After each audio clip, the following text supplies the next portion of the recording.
আসসালামু আলাইকুম, আমি রায়হান। গতবারে কথা বলেছিলাম সিলেকশন টুল নিয়ে। আজকে কথা বলবো সিলেকশন টুলের ভিতরে কিছু সাব সিলেকশন নিয়ে। চলেন শুরু করি। এই যে সিলেকশন টুলে যদি আমরা যাই, তাহলে আমরা এখানে 4টা সাব সিলেকশন পাবো। এইগুলো নিয়ে মূলত আজকে আলোচনা করব।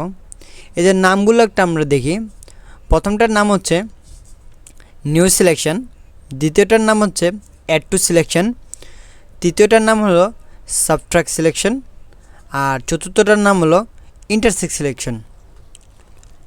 এখন প্রতিটার কাজ আমরা দেখে নেব।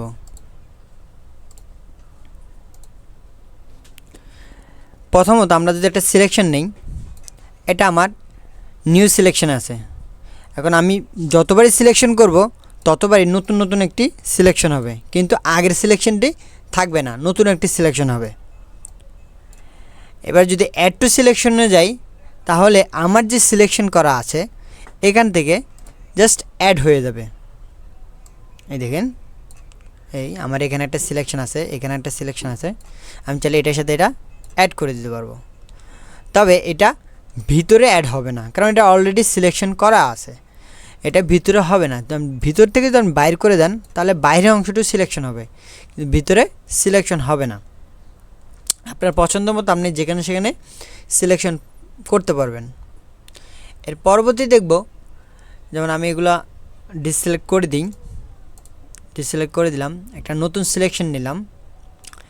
এবার আমরা এই যে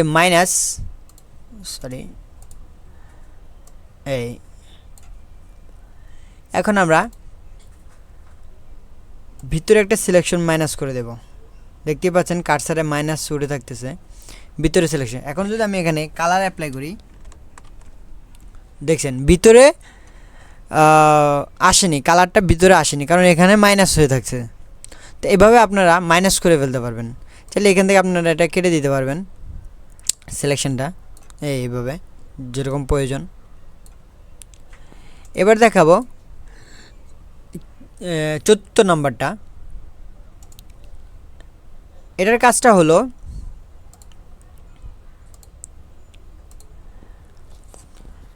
হলো যেমন আমি এখানে একটা ইলেকট্রিক্যাল সিলেকশন টুল নিয়ে নিই, বুঝতে সুবিধা হবে। আরেকটা নিয়ে নিই।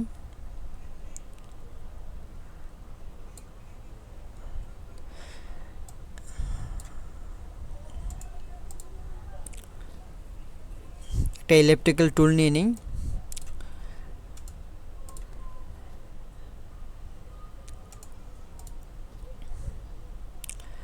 একটা ইলেকট্রিক্যাল মার্কেট টুল নিয়ে নিই।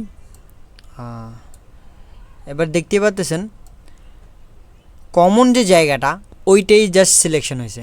আমি আবার দেখাচ্ছি, যেমন আমি একটা ইলেকট্রিক্যাল টুল নিয়ে নিলে, এই জাস্ট একটা টুল নিয়ে নিলে, এবার এর ভিতরে যদি আমি আরেকটা নিই, যেই মাঝখানে যে কমন যেই সিলেকশনটা ওইটাই জাস্ট শো করতেছে। এবার এখানে যদি আমি আরেকটু দিই, অতটুকুই দেখাচ্ছে। তো এই হলো সাব সিলেকশনের কাজ। আপনারা নিশ্চয়ই বুঝতে পারতেছেন।